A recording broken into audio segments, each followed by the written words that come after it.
कभी सोचा है आपने कि जो सपने हम देखते हैं वो हमें क्या बताने की कोशिश कर रहे हैं?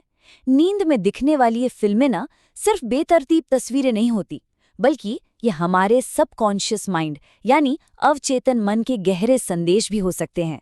तो चलिए आज इन्हीं संदेशों को डिकोड करना सीखते हैं।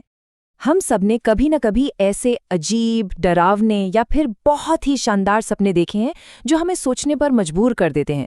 तो आज हम इन उलझे हुए धागों को सुलझाएंगे और सपनों के पीछे छिपे रहस्यों को उजागर करेंगे। सपनों के इस दुनिया में हमारी यात्रा शुरू होती है हमारे अपने मन को समझने से।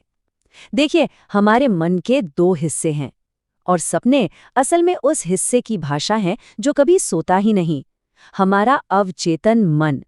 तो देखिए, दिन के दौरान हमारा चेतन मन यानी लॉजिक और प्लानिंग वाला हिस्सा वो काम करता है, लेकिन जब रात को ये आराम करता है ना, तब हमारा अवचेतन मन जो एक पावर हाउस की तरह 24 घंटे हमारी सांसों से लेकर दिल की धड़कन तक सब कुछ कंट्रोल करता है, वो सबसे ज्यादा एक्टिव हो जाता है। और यही वो समय है जब ये सपनों के जरिए हमसे बात करने की कोशिश करता है। लेकिन एक बात समझनी होगी, सारे सपने एक जैसे नहीं होते। उन्हें समझने का जो पहला कदम है वो ये पहचानना है कि हमारा सपना किस तरह का है, क्योंकि हर सपने का एक अलग मकसद होता है, एक अलग ही कहानी होती है। सपनों को ना हम मोटे तौर पर 4 मेन कैटेगरीज में बांट सकते हैं: हमारी इच्छाएं, हमारे संघर्ष, हमारी गट फीलिंग से जुड़े संकेत और बाहरी नेगेटिव असर। इन्हें समझने से हमें ये पता चल जाता है कि किस सपने पर ध्यान देना है और किसे बस एक कहानी समझकर भूल जाना है।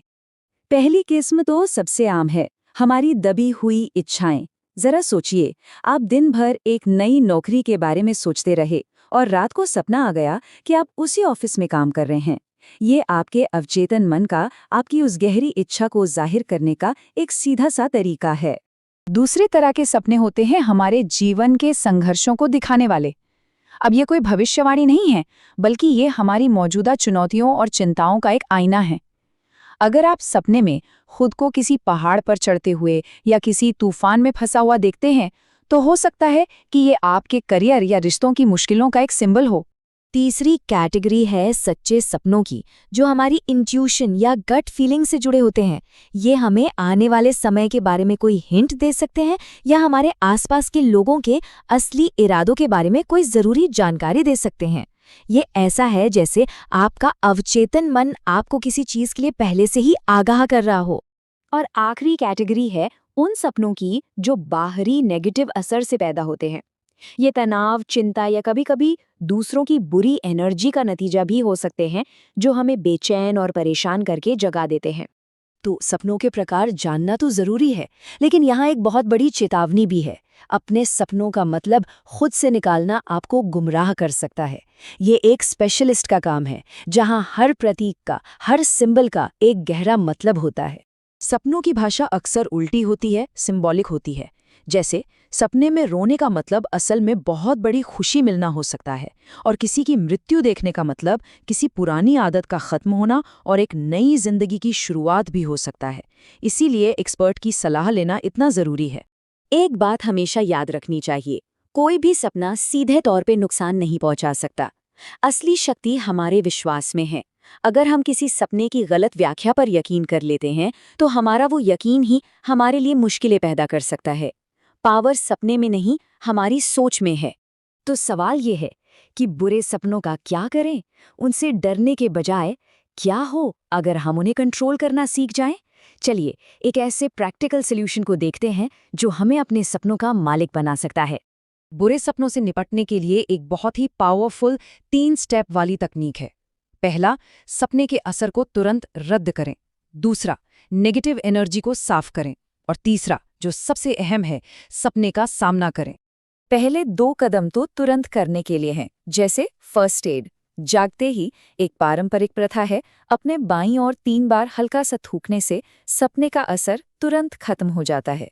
इसके बाद दान का एक छोटा सा काम, जैसे किसी जरूरतमंद को कुछ देना, वो बची खुची नेगेटिविटी को भी दूर करने में मदद करता है।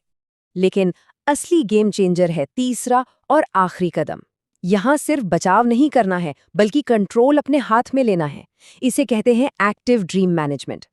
इसका बेसिक आइडिया ये है कि हम अपनी कल्पना की शक्ति का इस्तेमाल करके उसी सपने में वापस जाते हैं। लेकिन इस बार हम एक लाचार दर्शक नहीं, बल्कि उस कहानी के डायरेक्टर होते हैं। हम अपने अवचेतन मन से उसकी अपनी ही भाषा में बात कर रहे होते हैं। ये प्रोसेस बहुत सिंपल है। शांत होकर आंखें बंद करें और कल्पना करें कि आप सपने में वापस जा रहे हैं। इस बार खुद को शक्तिशाली बनाएं, शायद कोई पवित्र पाठ पढ़कर या अपने चारों ओर एक सुरक्षा कवच की कल्पना करके। फिर जो भी चीज डरा रही थी उसका सामना करें और उसे हरा दें। और आखिर में एक जीत की भावना के साथ शांति से अपनी कल्पना से बाहर आ जाएं। चलिए इसे और साफ साफ समझते हैं। मान लीजिए सपने में एक सांप आपके पीछे भाग रहा है। अपनी एक्टिव कल्पना में आप पलटते हैं, अपने हाथ में एक तलवार की कल्पना करते हैं और उस सांप को हरा देते हैं।